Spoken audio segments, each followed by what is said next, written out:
Honey, jackfruit, mama. Mommy, jackfruit. Mama, eating jackfruit. Jack. Hi అండి. మా పాప already చెప్పేసింది కదా, జాక్ ఫ్రూట్ అయితే కట్ చేస్తున్నామని చెప్పేసి.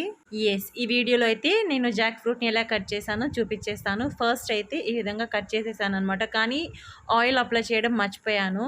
సో ఫస్ట్ అయితే చేతులకి ఇంకా నైఫ్కి మంచిగా ఆయిల్ అప్లై చేసుకోవాలన్నమాట.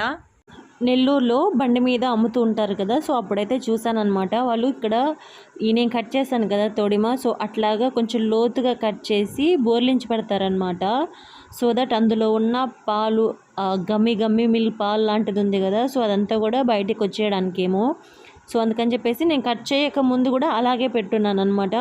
ఈవెన్ నాకు ఈ కాయ ఇచ్చిన ఆంటీ కూడా అదే చెప్పారనమాట, దీన్ని ఇట్లాగా తలగిందులుగా పెట్టు అని చెప్పేసి. ఈ కాయ వచ్చేసి నాకు గోవాలో ఉండి ఒక ఆంటీ ఇచ్చారనమాట. మాతో బాగా క్లోజ్గా ఉంటారు. సో ఆ ఆంటీ అయితే ఇచ్చారనమాట. వీడియోలో చూపించినట్లు ఫస్ట్ అయితే మంచిగా చేతులకి నైఫ్కి ఆయిల్ అప్లై చేసుకోవాలి. చేసుకున్న తర్వాత ఈ విధంగా కట్ చేసుకున్న తర్వాత దాన్ని మధ్యలోకి అయితే కట్ చేసేస్తూ ఉన్నాను. ఈ కాయ నాకు ఇచ్చి ఒక 3-4 డేస్ అయితే అవుతుంది. స్మెల్ వచ్చిన తర్వాత కట్ చేయమని అయితే చెప్పారు. సో ఇప్పుడైతే స్మెల్ వస్తుందని చెప్పేసి కట్ చేశాను అనమాట. చిన్న కాయ కాబట్టి చాలా ఈజీగా అయిపోయింది. నాకు ఇలాంటి యాక్టివిటీస్ అంటే చాలా ఇష్టం అనమాట. లైక్ ఇలాగ పెద్ద పెద్ద కాయలు కట్ చేయడం కానీ, చేపలు క్లీన్ చేయడం కానీ, ఏదో ఒక కొన్ని టాస్క్స్ లాగా ఉంటాయన్నమాట. సో నాకు బాగా ఇష్టం అవన్నీ చేయడానికి. ఇక్కడ గోవాలో ఈ సమ్మర్ సీజన్లో పనసకాయలు కానీ, మామిడికాయలు కానీ చాలా దండిగా ఉంటాయన్నమాట. ఎలా ఉంటాయంటే మనం రోడ్లో పోతూ ఉంటే చాలా కాయలు ఉంటాయన్నమాట. అన్నీ తింటారా అంటే తినరు. మళ్ళీ అమ్మే వాళ్ళు ఏమన్నా కొంచెం రీజనబుల్ ప్రైస్తో చీప్గా అమ్ముతారా అంటే అది ఉండదు. వన్స్ మాన్సూన్ స్టార్ట్ అయిందనుకోండి, అన్ని పనసకాయలు ఆ చెట్టులోనే కుళ్ళిపోయి రాలిపోయి పాడైపోతుంటాయి. ఇంకా మామిడికాయలు అంటారా, ఒక్క గాలి వచ్చిందంటే చాలు ఫటాఫటని అన్ని దబదబ రాలిపోతాయి. ఈవెన్ మామిడికాయలు కూడా అస్సలు చీప్గా అమ్మరు. ఎంత అని అడిగామనుకోండి, ఒక డజను 500, 600 అట్లా చెప్తారు.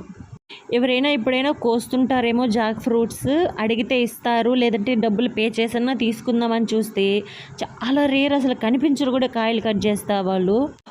ఒక్కసారి కనిపించారు, మేము నాగోలో ఉన్నప్పుడు అనమాట. సో వాళ్ళని మేము మనీ ఇస్తాము, మాకు ఒక కాయ ఇవ్వండి అని చెప్తే, మాకు మనీ ఏమి వద్దు, కాయ ఇచ్చేస్తాము తీసుకోండి, కానీ ఇది మీకు అలవాటు ఉందో లేదో, తినగలరో లేదో, ఇది సాఫ్ట్గా పీచులాగా ఉండేది, నార్మల్గా హార్డ్గా ఉండేది కాదు అని అంటే, ఏం కాదు తింటాము అని చెప్పేసి తీసుకెళ్ళాను అనమాట.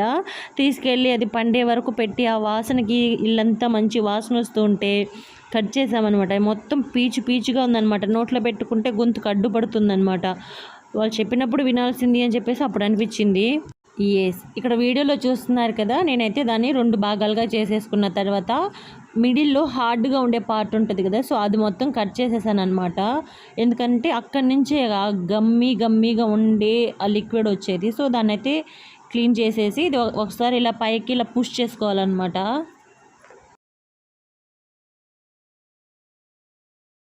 వీడియోలో చూస్తున్నారు కదా, ఈ విధంగా మంచిగా మనం ఓపెన్ చేసుకున్నాం అనుకోండి, ఈజీగా మనం ఏమంటారు తొనలు, ఈ పనస తొనలన్నీ కూడా ఈజీగా కలెక్ట్ చేసుకోవచ్చు అనమాట.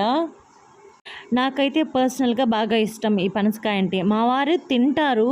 ఒకసారి ఏమైందంటే, నాకు పనసకాయలు అంటే ఇష్టం అని చెప్పేసి ఇక్కడ ఉండి జోయల్ అని చెప్పా కదా మా ఫ్రెండ్, వాళ్ళ డాడీ తెచ్చిచ్చారనమాట. వాళ్ళ ఆఫీస్లో ఎవరో ఇచ్చారంట. సో అది మొత్తం కట్ చేసి, మొత్తం ఒక్కసారిగా తినలేం కదా, సో మొత్తాన్ని కలెక్ట్ చేసిన తర్వాత తిని మిగిలినవి ఫ్రిడ్జ్లో పెట్టాను అనమాట. ఇంకేమైందంటే పాలు, పెరుగు అన్నీ ఫ్రిడ్జ్లో ఉన్నాయి. అన్నీ కూడా ఈ పనసకాయ వాసన వస్తూ ఉంటే ఇంకా మా వారు అప్పటి నుంచి అసలు అలో చేయరనమాట. పనసకాయ తీసియండి అంటే జస్ట్ ఒక పొట్లం తీసిస్తారు అంతే, విడిగా అమ్ముతుంటారు కదా అట్లాగా. కాయ అయితే అస్సలు తీసేవాళ్ళు కాదు. ఇప్పుడు రిక్వెస్ట్ చేశాను అనమాట, అలాంటి ప్రాబ్లం ఏం రాకుండా నేను చూసుకుంటాను అని చెప్పి. ఇక్కడ నేను ఓపెన్ చేసి పెడుతూ ఉంటే మా వారు తింటూ ఉన్నారనమాట. నేను చేసి పెట్టడము, ఆయన తినడము. తింటున్నారు అని చెప్తే మళ్ళీ కంప్లైంట్ చేస్తున్నాను అనుకోవద్దు, మా వారు హెల్ప్ చేయట్లేదు అని చెప్పేసి. ఆయన చేస్తారు, కానీ నాకు ఇష్టం కాబట్టి ఇవన్నీ చేయడము నేను ఆయన వరకు రానివ్వను అనమాట. చాలా ఈజీగా అయితే వచ్చేస్తుంది అనమాట మనం ఈ విధంగా ఓపెన్ చేసి పెట్టుకోవడం వల్ల. ఇక్కడ చూస్తున్నారా, ఇలా ఈ ఫుల్ కాయని మొత్తంగా క్లీన్ చేసేస్తే అన్ని తొనలు వచ్చాయన్నమాట. పక్కన గింజలు చూసారా, అవి మా వారు తిన్న గింజలు. Thank you for watching.